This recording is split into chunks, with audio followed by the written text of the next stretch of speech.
যে আজকে সোদপুরের মানুষও এতটা ভালোবাসা দিল, মানে প্রায় 2-3 বছরের বাচ্চা থেকে শুরু করে মানে 70-80 বছরের মহিলাও দেখলাম তোমার মানে ফ্যান একদম, যাকে বলা হয়, আর ভালোবাসে তোমাকে। কেমন লাগছে? খুব ভালো লাগছে। আমি গর্বিত যে এরকম একটা দিন আমার জীবনে আসবে, আমি কখনোই ভাবতে পারি।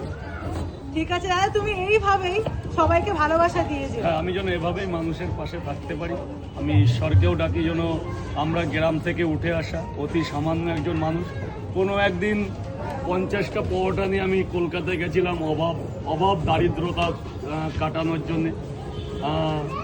স্বল্প মানে বাবার কর্মক্ষমতা ছিল না বলে জাস্ট আমরা পড়াশোনাটাও এগাতে পারিনি। তবু যতটা পেরেছি, যতটা সাধ্যের মধ্যে ততটা করেছি। এরপরে আর যখন নিরুপায়, তখন কোনো একদিন স্ট্রিট ফুডে গেছিলাম। তো আজকে সোশ্যাল মিডিয়াকে আমি অনেক কৃতজ্ঞতা জানাই যে তারা ছিল বলে আমাকে আজকে এত লোক ভালোবাসা দিচ্ছে। তার জন্য একমাত্র কৃতিত্ব আমি ইউটিউব ব্লগার প্রত্যেক যে আমার ভালো বলে সেও আমার কাছে অত্যন্ত শ্রেণীর, যে আমাকে নিন্দনীয় করে সেও আমার কাছে অত্যন্ত করবে। কারণ মানুষ যখন একটা পপুলার জায়গায় ওঠে, মানুষের নিন্দনীয় করবে।